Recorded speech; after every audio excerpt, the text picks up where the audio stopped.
Yes, welcome to the Memory Making Magic. And Carl, of course, I'd love to invite you over for this one as well, because it's our opportunity to share some beautiful, beautiful memories right now.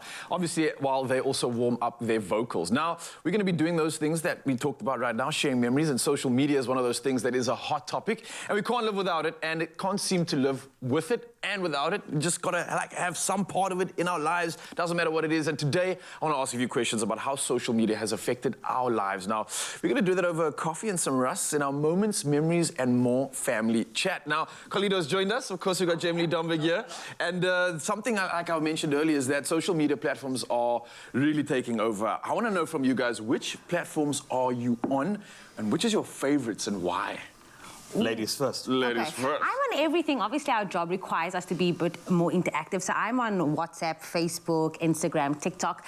Instagram is like one of the things I just enjoy it because it's more photo-based. I'm always on Instagram, but I'm really enjoying TikTok. And I know you guys are going to be like, whatever. TikTok is so great. You really see people for themselves. You see a more authentic side to them. It's not this pretense of just posting pictures. It's actually about personality. So I would go with TikTok. No, that's beautiful. I still haven't figured that out. I'm still getting there. I mean, you may have seen me in a couple of viral videos, which is wonderful. I'm famous. No, I'm kidding. But I'm still figuring that out. For me, I'm on LinkedIn and Mix It. I'm kidding. Instagram is my go-to. It's a place where a lot of, because, you know, I do like emceeing outside, and a lot of the gigs come through the DMs there, which is wonderful. Because, you know, you'll post a picture of you doing something, and automatically that kind of attracts people toward, like, your culture in your life. So they get to know exactly what you're up to, and I think that sort of visual stimulus with regard to who you are, I enjoy that with Instagram.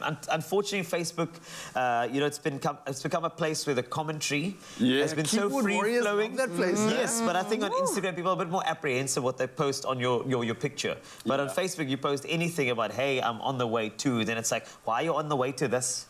Who are you to be on the way to that? You're like, what? Judgment. I definitely agree with you there. I mean, I don't have TikTok yet. I just can't keep up because it's so, this world we live in is so content-driven. Like, just to do your job and do all of these platforms, it's so hard as it is. So kudos to you, Jamie, just on being on all of that, no, right?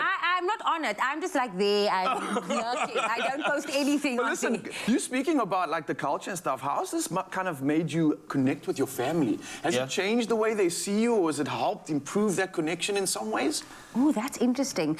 I think, you know, with social media, there's also a good side to it. So, like, for me, being traveling a bit and being on cruise ships, I have this way of connecting with people that's not in Cape Town. So I think that's a plus side to it. The downside is that people see this version of you and they expect that you're always this person. So for instance, you go to the shop and people's like, oh my word, I saw you this morning on TikTok and you were doing this, and I'm just like, okay. But I'm tired now, and there was this... Like a minute. So I think that is sometimes that people don't realize that there's a fine line between real life and social media. Yes, you are the same person, but you also need to respect that, like, it's your life, and it's also social media. You're giving not a different version of yourself, but it is a different version on when you are posting on these platforms. You mentioned earlier sliding into the DMs, getting jobs. In a good way. And I agree with you, man, because surely social media has changed a lot of the game for people that are in this industry, in this space, guys that are in entertainment. They now have a visual CV to showcase their work.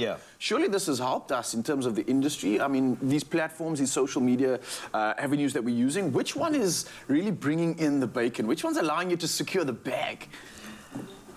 Securing the bag. It's still a work in progress. But you know, with regard, I think that the platform, number one, it makes us a lot more tangible than back in the day. I remember back in the day when you work on TV or radio, there's always that mystery, like, do they go and return to their bat caves what happens after the show? And now that we get to reveal a lot more of ourselves, people get to create an idea of authenticity as to who we are, and that then in turn connects us to brands, because we'll know, you know, Jamie Lee is it's a mom, you know, somebody who's very, very flamboyant, a great MC as well. So now we got the CV of who she is. I now want that person to be part of my brand, part of my function, who knows, part of my show. And I think that's the beautiful thing about it, is that your authenticity is quite visual on your platforms. And I think that's the only reason why you should be using it only if it's authentic, not for any sort of personal gain. I love that, Carl. Yeah. I think it's the reason Beautiful. why so many people come up to you and they're like, I love you, I know you, and you feel like they literally know you, and that's because Of you're course. sharing so much intimacy on these platforms. I'm here for it, I love it, and it gets us to engage with you. And if it wasn't for social media, we wouldn't be able to give you a chance to win either, right? Yes. So for you to do that right now, you can tell us your favorite way to catch up with your friends, what that is, and share your answer with us on Expresso's Facebook page or Twitter page. And don't forget to use the hashtag #MoreThanARusk in your entry, right? So the hashtag #MoreThanARusk in your entry, and the best entry will walk away with a 2,000 Rand cash prize, plus the most delicious OUMA Rusk hamper you could ever think of. So I mean, come on, here's to celebrating social media, here's to celebrating the connections that we make and how it uplifts us all. And of course, your T's and C's can be found on expressoshow.com. So Jazz, here's to the beautiful memory making that we get to do on social media. Cheers. Cheers. Was that a boomie? That was a boomerang. There's more in every dip with OUMA.